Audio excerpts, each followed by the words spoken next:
This is Revathi. Video చూస్తున్న వారికి likes, కామెంట్స్‌తో support చేస్తున్న వారికి థ్యాంక్ యూ సో మచ్. 'ఓ ప్రేమ ఓ పగ' ఎపిసోడ్ నంబర్ 259. సామ్రాట్ శక్తి ఒడిలో పడుకొని హెల్త్ డ్రింక్ ఫార్ములా గురించి చెప్తుంటే, శక్తి సామ్రాట్ తలలోకి వేలు దూర్చి నవ్వుతూ, అయితే ఈ ప్రాసెస్ అంతా కంప్లీట్ అయ్యేసరికి ఎన్ని రోజులు పడుతుంది అని అడుగుతుంది. ప్రొడక్ట్ మార్కెట్‌లోకి వచ్చేసరికి కనీసం 6 మంత్స్ అయినా పడుతుంది శక్తి. లేట్ అయినా మంచి ప్రొడక్ట్‌ని మన కంపెనీ నుంచి లాంచ్ చేయాలని ఆశపడుతున్నాను అంటాడు. All the best Samrat. Product గురించి మంచి రిజల్ట్ రావాలని కోరుకుంటున్నాను అంటుంది. థ్యాంక్ యూ సో మచ్ అంటూ తన బుగ్గ నొక్కుతూ చెప్తాడు. అబ్బా! నా బుగ్గలు నొక్కి నొక్కి బూరెల్లాగా ఉబ్బుతున్నాయి అంటుంది. సామ్రాట్ నవ్వుతూ లేచి కూర్చొని ఆ బుగ్గ మీద ముద్దు పెట్టి సారీ అంటాడు. ఇలా ముద్దు పెట్టి కూడా బూరెలవుతున్నాయి అంటుంది నొచ్చుకుంటూ. నిజమే, పెట్టాల్సింది బుగ్గ మీద కాదు, పెదవుల మీద అంటూ తన మొహాన్ని దోసెట్లోకి తీసుకుంటాడు. అబ్బా సామ్రాట్ ప్లీజ్, ఇప్పుడేమీ వద్దు అంటుంది. ఆడవారి మాటలకు అర్థాలు వేరులే అంటూ అతని పెదవులతో తన పెదవులను సున్నితంగా ముడివేస్తాడు. వద్దని చెప్పిన శక్తి భర్త పెట్టే ప్రియమైన ముద్దకి పరవశంగా కళ్ళు మూసుకొని సామ్రాట్ తలలోకి వేలు దూర్చి అలా ఘాటైన ఎంగిలి ముద్దకు సహకరిస్తూ ఉండిపోతుంది. వివేక్, ప్రకాష్, చంద్రమౌళి కూర్చొని డ్రింక్ చేస్తుంటారు. మా అబ్బాయి అని వీళ్ళు చెప్తుంటే ఏమో అనుకున్నాను గాని, మీరు ఇంత పెద్ద డాన్ అనే విషయం అస్సలు తెలుసుకోలేకపోయాను అంటాడు ప్రకాష్. మరి ఏమనుకుంటున్నావు నా కొడుకంటే అంటూ గాయత్రి గొప్పగా చెప్తూ అక్కడికొస్తుంది. మీ విషయంలో నేనేమైనా తప్పుగా ప్రవర్తిస్తే నన్ను క్షమించండి మేడం అంటాడు ప్రకాష్.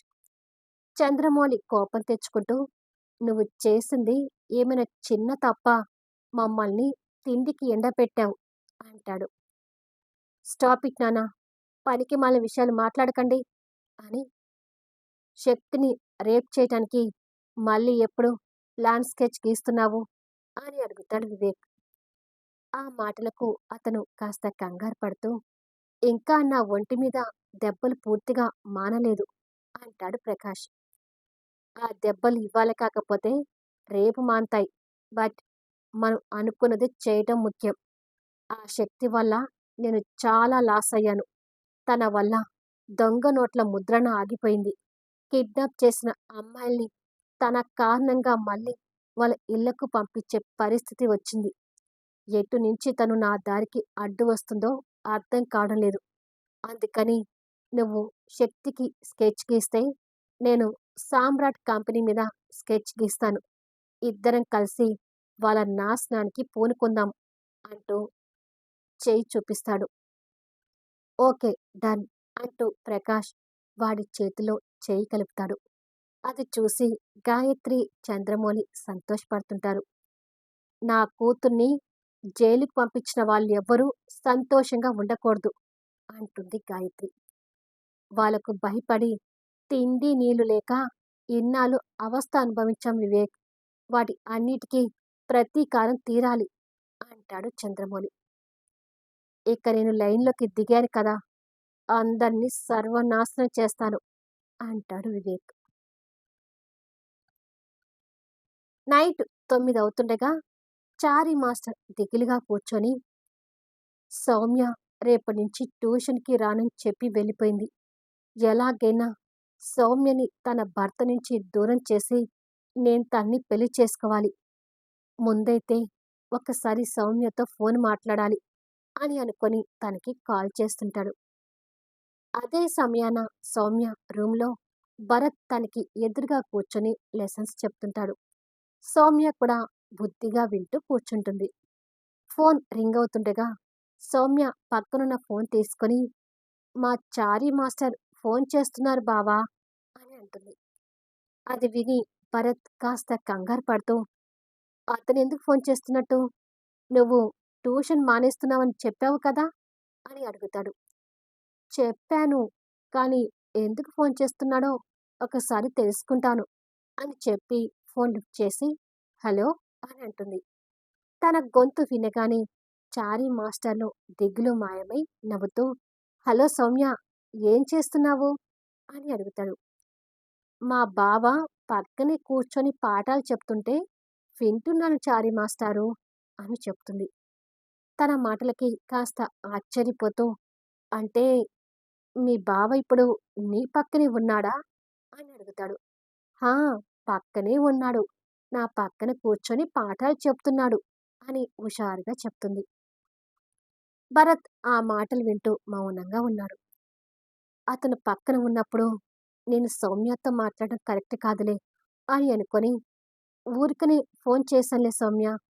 ఇక ఉంటాను అని చెప్పి ఫోన్ పెట్టేశాడు చారీ మాస్టర్. ఎందుకు ఫోన్ చేశాడంట? అని అడుగుతాడు భరత్. ఊరికనే ఫోన్ చేశానని చెప్పాడు బావ అంటుంది ఫోన్ పక్కన పెడుతూ. ట్యూషన్‌కి రాదని చెప్పినా కూడా ఆ చారీ మాస్టర్ నా పెళ్ళానికి ఎందుకు ఫోన్ చేసినట్టు అని మనసులో చారీ మాస్టర్ గురించి తిట్టుకొని, సరేలే ఇకలివాళ చదువుకుంది చాలు. వెళ్ళి భోజనం చేద్దాం పదా అంటూ తన బుక్స్ తీసి సర్దుతుంటాడు.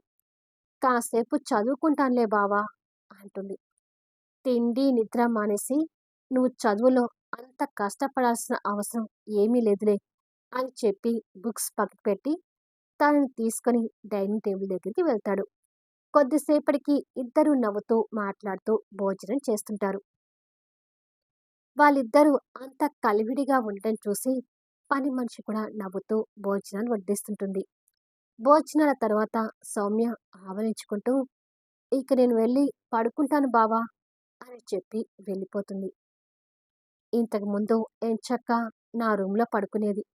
మధ్యలో నేను పిచ్చి పనులు చేసేసరికి తను నా రూమ్‌లో పడుకోవడం మర్చిపోయింది అని అనుకొని బాధపడతాడు. కొద్దిసేపటికి భరత్ కూడా పడుకోవడానికొచ్చి ఫోన్ తీసుకొని సామ్రాట్‌కి ఫోన్ చేస్తుంటాడు. ల్యాప్‌టాప్‌లో పిల్లల న్యూట్రిషన్ గురించి చూస్తూ ఉన్న సామ్రాట్ ఆ ఫోన్ రింగ్ అవుతుంటే చూస్తాడు. బెడ్ మీద శక్తి పింకీని పడుకోబెట్టి ఏవో కథలు చెప్తూ జోకొడుతుంటుంది. ఫోన్ తీసుకొని పక్కకి వెళ్ళి హలో అంటాడు. భరత్ కాస్త నవ్వుతూ మళ్ళీ అంతలోనే సీరియస్ అవుతూ, నేను ఫోన్ చేస్తానని నన్ను మరీ తక్కువ చేయకు.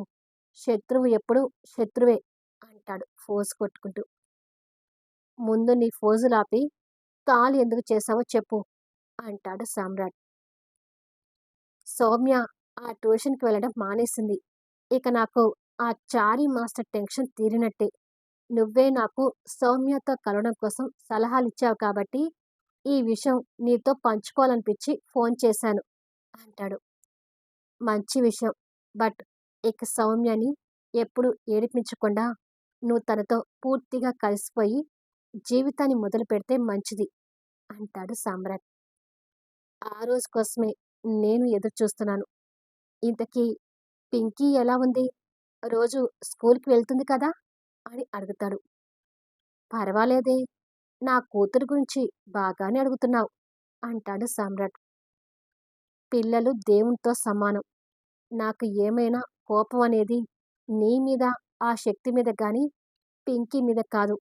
పింకీ అంటే నాకెప్పుడూ ఇష్టమే అంటాడు భరత్. నా మీద కోపం ఉంటే ఓకే. కానీ శక్తి మీద నీకెందుకు కోపం? అని అడుగుతాడు సామ్రాట్. ఎందుకుండదు? నన్ను కాదని నిన్ను పెళ్లి చేసుకుంది కదా! అంటాడు అదే కోపంతో. ఇదే మూర్ఖత్వపు మాటలంటే. ఈ మూర్ఖత్వంతోనే నా మీద పంతంతో శక్తిని సాధించుకోవడం కోసం ప్రాణాల మీదకు తెచ్చుకొని మరీ నాతో పోరాడావు. నిన్ను నమ్ముకొని వచ్చిన శక్తితో నువ్వు ఎంత నీచంగా మాట్లాడావో గుర్తు తెచ్చుకో. అసలు నిజానికి సౌమ్య జీవితం బాగుండాలనే ఆశతో నీతో నేను ఈ మాత్రం సలహాలిస్తూ మాట్లాడుతున్నాను గానీ, లేదంటే నా భార్యని అవమానించినందుకు నేను నీ మొహం కూడా చూడకపోయేవాణ్ణి అంటూ సామ్రాట్ కోప్పడతాడు. ఆ కోపానికి భరత్ కాస్త తగ్గుతాడు. ఇంకొక్కసారి శక్తి మీద కోపంగా ఉంది అంటూ తనని నెగెటివ్‌గా చూసావో, నిజంగా ఈసారి సౌమ్య అడ్డు వచ్చినా కూడా పట్టించుకోకుండా నేను చంపేస్తాను అంటూ సీరియస్ అవుతాడు సామ్రాట్. సామ్రాట్ అలా సీరియస్ కావడం ఇక్కడ భరత్ కూడా ఈసారి కోపం వస్తుంటుంది. శక్తి కూడా మీరిద్దరూ కలవాలని, మీ జీవితాలు బాగుండాలని చూస్తుంది. మొదట్నుంచి నువ్వు నాతో శత్రువుగా ఉన్నా, శక్తితో స్నేహంగా ఉన్నావు కాబట్టి, ఆ స్నేహాన్ని నిలుపుకుంటే మంచిది. లేదంటే నీ కర్మ. ఇక ఉంటాను అని చెప్పి ఫోన్ పెట్టేస్తాడు. సామ్రాట్ మాటలకు భరత్ ఆలోచిస్తూ, ఆ రోజు శక్తిని ఉంచుకుంటాను అని చెప్పడం గుర్తు తెచ్చుకొని, నిజంగానే నేను ఆ రోజు అలా మాట్లాడడం నా తప్పేలే. సామ్రాట్ మీద పంతంతో శక్తిని దక్కించుకోవడం కోసం నేను కూడా పిచ్చివాడిగా ప్రవర్తించాను అని అనుకొని కాస్త పశ్చాత్తాపంతో బెడ్ మీద పడుకొని ఆలోచిస్తుంటాడు. మరుసటి రోజు మధ్యాహ్నం 12 గంటలవుతుండగా భరత్ అప్పుడే ఆఫీస్ వర్క్ నుంచి కాస్త రిలాక్స్ అవుతూ ఫోన్ చేతిలోకి తీసుకొని ఒకసారి సౌమ్యకి ఫోన్ చేస్తాను అని అనుకొని తనకి ఫోన్ చేస్తుంటాడు. అటు నుంచి ఫోన్ లిఫ్ట్ చేసి, ఏంటి బావా అంటూ సౌమ్య మాటలు వినిపిస్తుంటాయి. భోజనం చేశావా అని అడుగుతాడు. లేదు బావా, చారీ మాస్టర్ నాతో ఏదో మాట్లాడాలని గుడికి రమ్మన్నాడు. చారీ మాస్టర్ కోసం వెయిట్ చేస్తున్నాను అని అంటుంది. గుడిలో చారీ మాస్టర్ కోసం వెయిట్ చేస్తూనే. చారీ మాస్టర్ గురించి వినగానే భరత్ గుండెల్లో మళ్ళీ రైలు పరిగెడుతుంటాయి. మళ్ళీ నెక్స్ట్ వీడియోలో కలుద్దాం. సౌమ్యని గుడి దగ్గర కలుద్దామని చారీ మాస్టర్ ఎందుకు చెప్పి ఉంటాడు? ఇప్పుడు భరత్ గుడి దగ్గరికి వెళ్తాడా? వాళ్ళ మధ్య అక్కడ ఏం జరుగుతుంది? చారీ మాస్టర్ లవ్‌కి సాడ్ ఎండింగ్ పడనుందా? అద్భుతమైన సన్నివేశాలతో ఆసక్తికరంగా సాగిపోయే కథా వీడియోస్‌ని మిస్ కాకుండా చూడండి. కథ నచ్చితే లైక్ చేయండి, కామెంట్ షేర్ చేయండి, సబ్స్క్రైబ్ చేసుకొని ఛానల్ షేర్ చేస్తూ సపోర్ట్ చేయండి. Thanks for listening.